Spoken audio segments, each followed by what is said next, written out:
Je me suis un peu emporté, c'est vrai. Bonjour Émilie. Bonjour Entre Thierry. faire du sport et parler de sport. Non, on va Donc, plutôt parler, on va attendre un peu. donc Madrid sera jumelé avec Milan, voilà, à la fin du mois de mai. Exactement, et oui, Madrid hier a prouvé qu'elle était la ville européenne du football. Regardez, c'était une victoire donc de Madrid face à Manchester City. Au stade Santiago Bernabéu, le match a mal commencé pour les Anglais qui perdent leur capitaine après 9 minutes de jeu seulement. Vincent Kompany quitte le terrain sur blessure et ça ne s'arrange pas ensuite car les joueurs de Manchester encaissent un but. Leur bourreau se nomme Gareth Bale. Le gardien n'a rien pu faire face à sa frappe légèrement déviée. Puis le Real n'a laissé aucune place au doute. Ronaldo a failli marquer plusieurs fois en 10 minutes. Mais quand ça ne veut pas, ça veut pas. Score final 1-0. Zidane va vivre sa première finale de Ligue des Champions 4 mois après sa nomination. Premier entraîneur français à atteindre la finale depuis Arsène Wenger en 2006.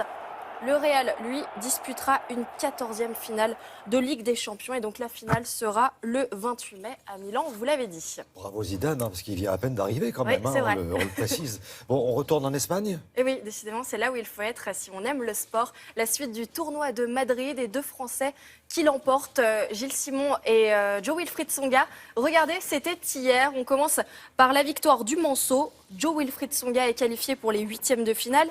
Il a eu besoin de 2h41 de jeu pour faire craquer l'Espagnol Albert Ramos Vinales.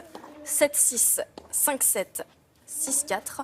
Il affrontera au prochain tour le Canadien Milos Raonic. Pour l'emporter, Gilles Simon a dû batailler pendant 3 sets lui aussi. Il a perdu la première manche face à Pablo Carreño Busta, mais il a fini par l'emporter à l'usure 2-6, 6-4, 6-4. Direction les 8e de finale pour Gilles Simon. Il sera opposé à Andy Murray. Et pas mal de rebondissements pendant le match entre Gaël Monfils et Pablo Cuevas. Regardez bien en bas à gauche de l'écran. La lumière vient de s'éteindre. Panne d'électricité sur le court. Et le pire, c'est qu'aucun électricien n'était disponible sur Madrid. Ou alors, aucun ne savait changer une ampoule. Résultat, une demi-heure d'interruption. Les deux joueurs ont repris leur match sur le court numéro 3. Voilà. Mon fils ne s'en est pas remis. Ben oui, parce que le coup de la panne, c'est jamais agréable. Défaite en 3-7 et après quasiment 3 heures de jeu. 6-7, 6-3. 7-6. Et sachez que Lucas Pouille est lui aussi éliminé après sa défaite contre l'Américain Sam Querrey. Du cyclisme à présent avec le Français Brian Cocard qui l'emporte au sprint sur la première étape des 4 jours de Dunkerque. Arrivé à Gravelines, le sprinter a devancé le Néerlandais Raymond Kreder et le Français Nasser Boigny. Cocard prouve une fois de plus qu'il est en forme. C'est déjà sa 5e victoire de la saison. Je vous propose une petite virée aux Bahamas pour de l'apnée et un nouveau record pour le Néo-Zélandais William Turbridge.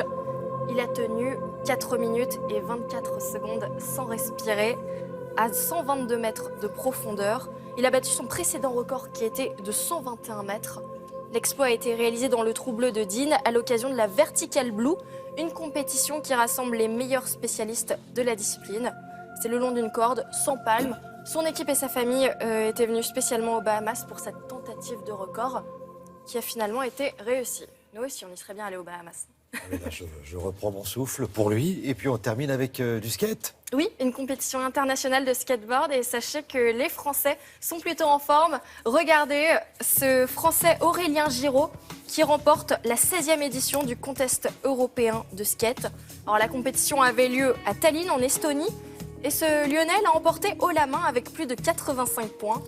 Il a 18 ans, il a commencé le skateboard à l'âge de 6 ans et ce qu'on peut dire c'est qu'il commence à se faire une solide réputation à l'international. Et sachez qu'un autre Français a pris la 3e place, il s'agit de Robin Bollian. Eh ben, Voilà écoutez, Thierry. c'était assez complet. Merci beaucoup Émilie, merci. À très très bientôt. Nous on va continuer, enfin on se retrouve dans quelques secondes pour faire le point justement sur la météo de votre... Alors j'ai nouveau, alors d'accord, alors nouveau, alors Yann Lavoie doit être dans...